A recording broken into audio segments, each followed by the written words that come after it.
वर्णानाम् अर्थसंघानां रसानां छन्दसामपि मंगलानां च कर्तारौ वंदे वाणी विनायकौ। नमामि सद्गुरुं शान्तं सच्चिदानंद विग्रहं पूर्णब्रह्मपरानन्दम् ईशमाळन्दिवल्लभं। प्रपन्नपारिजाताय तोत्रवेत्रैकपाणये ज्ञानमुद्राय कृष्णाय गीतामृतदुहे नमः। माधुर्यरसकल्लोलां शिवशक्त्यैकरूपिणीम् अमृतानुभवार्थाय वन्दे ज्ञानेशनन्दिनीं। यस्य वेदमयी वाणी यस्य देवमयी तनुः यस्य ब्रह्ममयी दृष्टिः स गुरुः पातु मां सदा। आपदामपहर्तारं दातारं सर्वसंपदां लोकाभिरामं श्रीरामं भूयो भूयो नमाम्यहम्।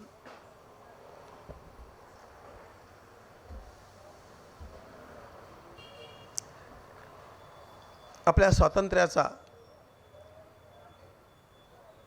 हा अमृत महोत्सव आहे। आजादी का अमृतकाल। येणारी 25 वर्ष म्हणजे जेव्हा आपल्या स्वातंत्र्याला 100 वर्ष पूर्ण होतील तेव्हा पर्यंत हा अमृतकाल हा या देशाच्या उत्थापनाचा काल आहे। आणि अशा प्रकारच्या उत्थापनाची जी काही अनेक ठिकाणी मला प्रतीक आढळतात, ज्या खाणाखुणा दिसतात, त्यामध्ये एक महत्त्वाची गोष्ट ही आहे की सगळीकडे आमच्या संतांच्या बद्दलचा आदर वाढत चाललेला आहे। स्वामी समर्थांच्या नावानं आपण हे कार्य आरंभ केलं। स्वामी समर्थ या भूतलावरती अवतरले आणि खरोखरी महाराष्ट्र भूमी धन्य आहे। एकटे स्वामी समर्थ नाही, इकडे स्वामी समर्थ आहेत, तिकडे श्री गजानन महाराज आहेत, तिकडे श्री साईबाबा आहेत, संत श्री गुलाबराव महाराज आहेत, पूज्य टेंबे स्वामी महाराज आहेत। अशा प्रकारची नक्षत्र या भूतलावरती त्या काळामध्ये चमकून गेली।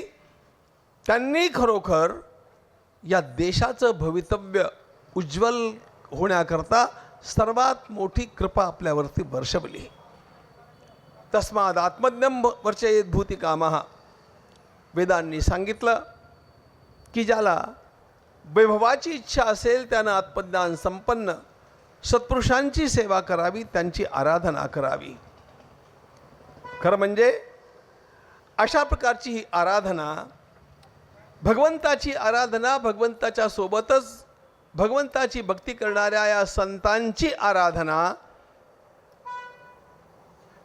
ही खरोखर संजीवनी आहे, ज्यानं हा देश इतक्या मोठ्या अत्यंत भयंकर अशा कालखंडातही पुन्हा उठून उभा राहिला।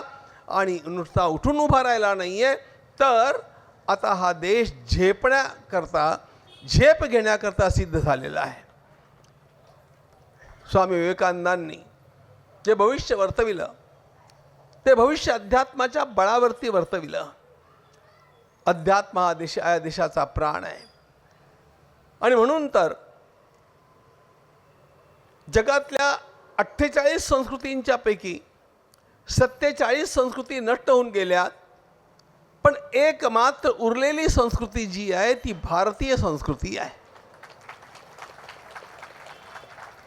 ज्या ज्या ठिकाणी आक्रमण झाली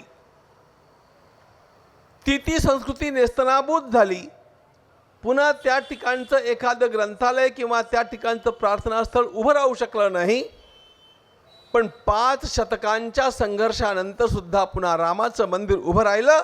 याचं कारण ही संस्कृती मृत्युंजय संस्कृती आहे। आणि म्हणून सर्वात पहिल्यांदा आपण स्वामी समर्थांच्या नावे जे कार्य करता आहात हे ज्याला सुचलं आणि जे त्यामध्ये सहभागी झालेत, जे त्याला हातभार लावतायत, आणि जे त्या कार्याची सेवा करतायत आपल्या सर्वांचं मनोभावे पहिल्यांदा मी अभिनंदन करतो. आणि या कार्याच्या अंतर्गत उपासना करता करता काही सत्पुरुषांचं अभिनंदन आपण करावं, त्यांना पुरस्कार द्यावा आणि त्यांच्याबद्दलची आपली सामाजिक कृतज्ञता व्यक्त करावी. हा जो आपण उपक्रम आखला आहे, हा उपक्रम या संपूर्ण कार्याशी सुसंगत नव्हे तर पुढल्या पिढीला अत्यंत मोठी प्रेरणा देणारा उपक्रम आहे.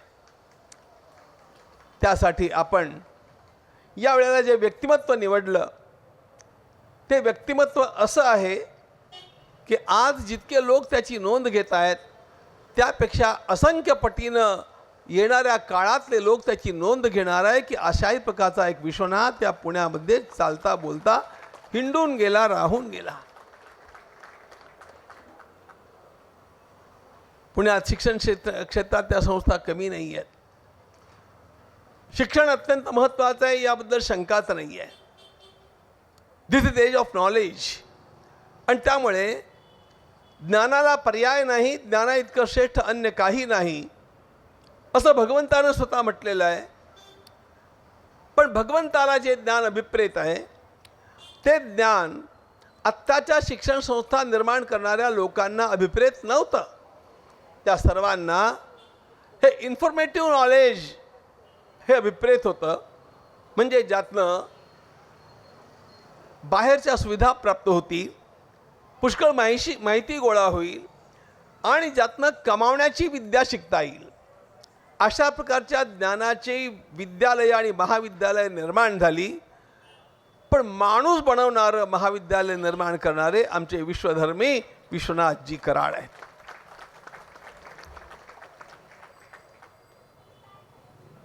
आवश्यकता कशाची आहे? एकीकडे या बाहेरच्या सगळ्या स्किलची पण आवश्यकता आहे. त्या विज्ञानाच्या अभ्यासाखेरीज समृद्धी नाही आणता येणार. विज्ञान या जागतिक शक्तींचं ज्ञान आहे आणि या जागतिक शक्तींचा, या विश्वातल्या या बाह्य शक्तींचा उपयोग कशा प्रकारे आपल्या विकासाकरता करून घ्यावा हे विज्ञान आपल्याला शिकवतं. त्याची आवश्यकता तर आहेच आहे. पण त्याचा उपयोग करून एखादा उत्तम डॉक्टर झाला, एखादा उत्तम वकील झाला, एखादा चांगला चार्टर्ड अकाउंटंट झाला, एखादा आणखी काहीतरी झाला आणि काहीच गुणसंपदा नसेल तर एखादा नेता होऊन गेला. असा जो कोणी जे काही होईल ते त्यांनी व्हावं हे आवश्यकपण आहे. या सर्व क्षेत्रांची आवश्यकता देशाला आहे. पण देशाला त्याहीपेक्षा सर्वात अधिक आवश्यकता आहे तो डॉक्टर असो किंवा तो वकील असो किंवा तो इंजिनियर असो किंवा तो राजनैतिक नेता असो, त्यानं पहिल्यांदा माणूस बनलं पाहिजे, याची सर्वात जास्त आवश्यकता आहे. मनुर्भव हा वेदांचा मंत्र. पहिल्यांदा माणूस हो, माणूस हो. माणुसकी रहित शिक्षण जर असेल, माणुसकी रहित जर स्किल असेल तर ते लोकांच्या सुखाला कारण होत नाही, ते लोकांच्या क्लेशाला कारण होतं. आणि हे सिद्ध होण्याकरता फार दूर जाण्याची आवश्यकता नाही आहे. या कोरोनाच्या काळानं आम्हाला डॉक्टरांच्या मधले देव कसे असतात याचंही दर्शन घडवलं आणि याच कोरोनाच्या काळामध्ये डॉक्टरांच्या मधले राक्षस कसे असतात त्याचंही दर्शन घडवलं. दोन्ही गोष्टी आहेत. या सगळ्यांची उदाहरणं मी देईन. पण हे अंतर का निर्माण झालं? हे अंतर एवढ्यामुळे निर्माण झालं की ज्यांना असं वाटलं की नाही, आपला जीव सुद्धा धोक्यात घालून मी पेशंटची सेवा केली पाहिजे, लोकांना वाचवण्याकरता प्रयत्न केला पाहिजे. अरे लोकांना वाचवण्याचा प्रयत्न करता करता डॉक्टर गेले. ते काय धोका पत्करतायत त्याची त्यांना जाणीव होती, पण त्यांना एका गोष्टीची अधिक जाणीव होती आणि ती म्हणजे स्वतःसाठी जगलास तरी मेलास आणि इतरांच्या करता मेलास तरी जगलास. इतरांच्या करता मेलास तरी जगलास. जे जे भेटते भूत ते ते मानिजे भगवंत, हा भक्तियोग निश्चित जाण माझा. माझ्या समोर आलेल्या प्रत्येकाच्या अंतःकरणामधल्या त्या परमेश्वराला मी बघावं आणि त्याची सेवा करावी. नारायण असे विश्वी, समर्थ म्हणतात, नारायण असे विश्वी त्याची सेवा करीत जावी. पण हा संस्कार भक्तीशिवाय येत नाही आणि ही खरी खुरी भक्ती ज्ञानोबा तुकारामांच्या शिवाय येत नाही. आणि त्या ज्ञानोबा तुकारामांना महाविद्यालयातल्या विद्यार्थ्यांच्या अंतःकरणात स्थापन करणारे आमचे डॉक्टर विश्वनाथजी कराड हे अत्यंत थोर आहेत. त्यांची पुढली ओळख ही आहे, विकास तो चाहिए लेकिन विकास के साथ साथ विरासत की रक्षा भी होनी चाहिए. शास्त्र पाहिजे पण शास्त्रासोबत संस्कृती पण जगली पाहिजे. आणि ही संस्कृती कशी जगावी याचं स्वच्छ दर्शन MIT मध्ये गेलं की कोणालाही व्हायला हरकत नाही. बघा, कोणालाही व्हायला हरकत नाही. अध्यात्मामध्ये विश्वास शिक्षण संस्था चालवणाऱ्यांचा नसतो असं मला सांगायचं नाही आहे. त्यांचा असतो, पण तो त्यांनी आपल्या देवघरापुरता ठेवला, आपल्या घरापुरता ठेवला. म्हणजे मला काही वर्षापूर्वीची काही मंडळी आठवतात, शिकली सवरलेली, मंदिरासमोरून जातायत, देवाची उपेक्षा करता येत नाही म्हणून नमस्कार करावा असा वाटतो. पण आपण नमस्कार करण्या इतके बुरसटलेले आहोत हे लोकांच्या लक्षात येऊ नये म्हणून असा नमस्कार करता, असा नमस्कार. म्हणजे आपल्या नमस्काराबद्दल सुद्धा आपल्याला आत्मविश्वास नाही. अशा प्रकारची स्थिती होती. आणि त्यामुळे शिक्षण संस्था निर्माण करणाऱ्या लोकांच्या अंतःकरणामध्ये आध्यात्मिकता नव्हती असं मला म्हणायचं नाही आहे, पण ती आध्यात्मिकता प्रकट करण्याचं साहस नव्हतं. ते साहस दाखवणारा एक सिंह या पुण्यानं पाहिला आणि तो सिंह म्हणजे विश्वनाथ कराड आहे.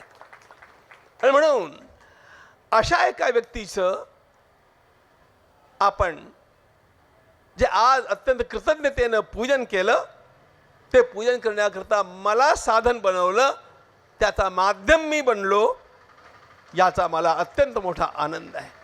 कारण ही माझी अत्यंत प्रिय गोष्ट आहे. ज्या ज्या ठिकाणी श्रेष्ठता असेल, ज्या ज्या ठिकाणी अत्यंत मोठं कार्य आपल्याला दिसत असेल, त्या त्या लोकांचा आपण आदर करायला शिकलं पाहिजे. आता उल्लेख झाला माझा अमृत महोत्सव वगैरे वगैरे होता. आता लोकांना वाटतं की मला 75 वर्ष झाली, मला अजून काही जाणवत नाही आणि वाटत नाही. पण लोक म्हणतात म्हणून मी ऐकून घेतो.